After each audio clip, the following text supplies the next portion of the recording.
Hey guys, North Shadow here. Thanks for stopping back in.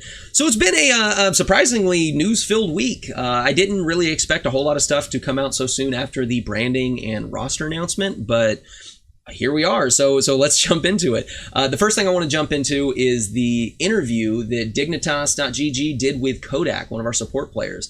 And this is a really great interview for multiple reasons. One is that, I just generally always like learning more about our players. And with Kodak, who has had some problems with his connection getting set up to stream, it's really good to have this outlet and be able to, see more about who he is as a person. And frankly, I'm pretty impressed with a lot of his answers. They're very well thought out and have a lot of insight and kind of personal reflection.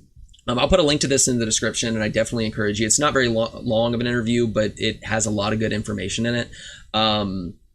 And, you just get to learn a lot more about how level-headed Kodak is as a person and as a player and kind of, his history behind it.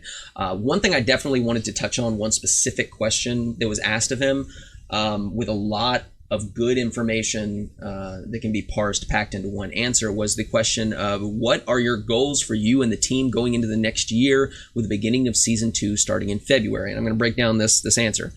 He said, I cannot answer this question for my team, but I can tell you about my goal for this season. Immediately he's understanding. He's not just saying, we're going to be number 1. Yeah, he's stopping and thinking, this is a very personal question. This is something that I need to answer for what do I want? What am I expecting out of this? Which is like I said, very level-headed. He said, my goal for this season is to reach the playoffs. I believe with hard work, we have everything to make it possible. So the focus on work, understanding that you're not going to accomplish anything unless you work hard to get to it is it seems simple, but it's something that a lot of people would just kind of gloss over. And the other one is the goal of reaching the season playoffs, which a lot of people were responding saying, why not just say your goal is to win season 2? And this is a little bit more subtle, but the more I looked at this and thought about it, the more I really appreciated the answer. If he was to say that the goal is to win the entire season and to win the playoffs and win the championship, then literally anything other than almost perfection is a failure. If you don't go the whole way and win everything, you have failed if you set your goal to be the best of the season. So what he did instead is said he wants to make it to the playoffs. He wants to work hard, put in the work, and reach a level that has kind of been prepared for the top teams amongst the best players in the world. He understands that he's going up against some of the best players in the world. He talks about, how much of an honor it's going to be to play up against Jonak in the coming season because of how good he is. He recognizes talent, and he recognizes that it's not just going to be, a walk in the park stomping these amazing players. So yeah, a lot of personal reflection and insight. So he's giving himself a goal that is achievable, it's realistic, and he can expand beyond. We can still win the entire season, and he has reached his goal and then some, as opposed to either reaching your goal or nothing at all. So that again is just another amount of or another instance of just being very aware and being very self-reflective. And the last part of this quote, he says, as we are coming in as a fresh team with no experience together, we might have trouble, or we might have starting troubles, but once we figure everything out, we will let it rain. So he understands that it's a fresh team compared to teams with synergy, which is something, I've touched on, is that we're going to be going up against people that have been playing together a while and have already learned how each other operate, whereas, we're building a team for the first time. We do have some coaching and player synergy with our last night's leftovers crew, but for the most part, these players are going to have to learn to play with each other, which is already setting them a little bit back. So he understands that it's going to take a little time to get everything to mesh together, and then he ends it with the once we figure it out, we will let it rain, which is he's all in on the branding. I love it. I'm a big fan of fandom. And when players support the organization and the fandom and really kind of lean into that, it makes me love it even more. It makes me love the player, it makes me love the organization, and it's just it's a fun, smart move for him to do that. But yeah, this was a great interview. Again, it's in the description. Definitely check this out. And yeah, check out Kodak. He seems like a really good guy. I'm looking forward to seeing what he can do in season 2. Moving on from that, we had our first streamer announced. So if you're unaware, several teams have one or more. Philly has, I think, like 3 partnered streamers who are essentially just people who stream full time that are sponsored by the organization to put up content, put a logo on their stream, and really spread the branding to a different outlet. And we have picked up our first, who is Francine Vo, or Fran, for those who are aware. This is a monstrous pickup. This is not something I expected to see at all. I did not expect a partnered streamer for several months, much closer to the beginning of the season. But it's a very smart move to go ahead and get that branding up and get that streamer going, and especially to grab someone like Fran. Is huge. For those who don't know, she is a very talented Overwatch player and streamer. She's consistently top 500 from what I understand. She is from a Halo background initially. She started playing, I think, League of Legends a little bit, and then moved over to Overwatch, and she's kind of been all in on Overwatch since then.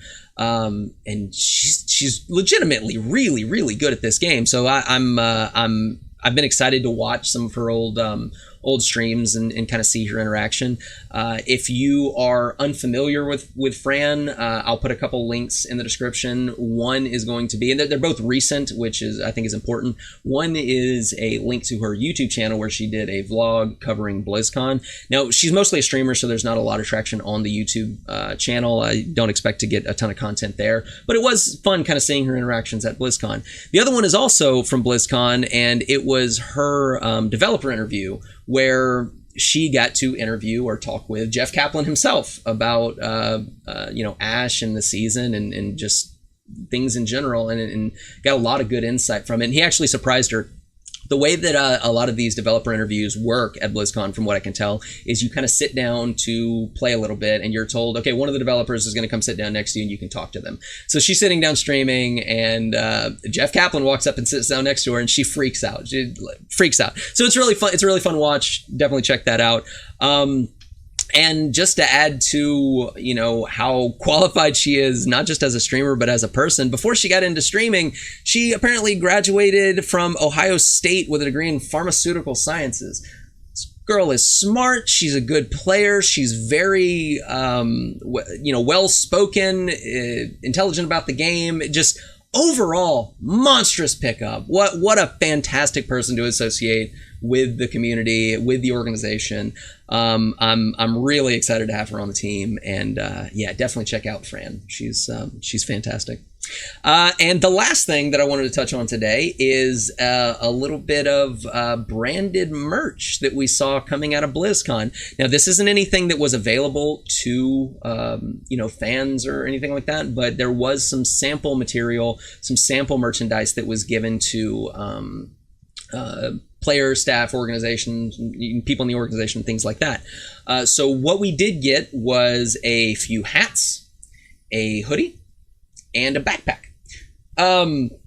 Which the hats are somewhat to be expected. The knit hat isn't. We haven't seen that, and that's actually really cool to see new additions to it. The other two hats, one is that kind of the light gray or silver with the text logo on it. And the other one is a black hat with just the actual logo offset on the hat. They look fantastic. I really like the logo one better with that offset logo. I had heard from a few people that were concerned that our logo wouldn't scale properly for things like embroidery and they'd have to change it. I think it looks great. I don't think there's any issue with when it shrunk down like that. But yeah, let me know what you guys think about this branded merch, and if this is stuff you'd like to see, or if it's something that you want to see more, or you don't think some of this is good enough to be put up next to the other stuff. Just let me know. The one that I think is really cool, though, out of all of these is the backpack, because most of the stuff we saw from season 1 teams is mostly apparel. So to see this bag, not just for school or whatever, but to bring your laptop around, and it seems like a very, very big bag to have is it really excited me. I like that they're branching out past just apparel. So yeah, let me know what you guys think about that, and let me know what else you guys would like to see. I did hear some rumblings about the jerseys. The jerseys have been produced, the prototypes at least. There are, from what I understand, some similarities to season 1, but that is literally all I know. I don't know what that means. I don't know if all the teams have the same similarities and differences. I frankly do not know. That could just simply mean that they have their name and number put on them. For it doesn't mean anything. We haven't seen them, but they exist. That's the important part. So yeah, guys, that's all I got for this week. I've heard a few other things kind of in the news rumbling that I definitely want to talk about, but I kind of want to wait for more news to shake out before I really get into, what's going on. I think you probably know what I'm talking about, but I will get to that. I want to see what happens with what's going on with Fran. But until then, definitely keep checking the news, and I'll be back with you when I know something. All right, guys, I'll check you later.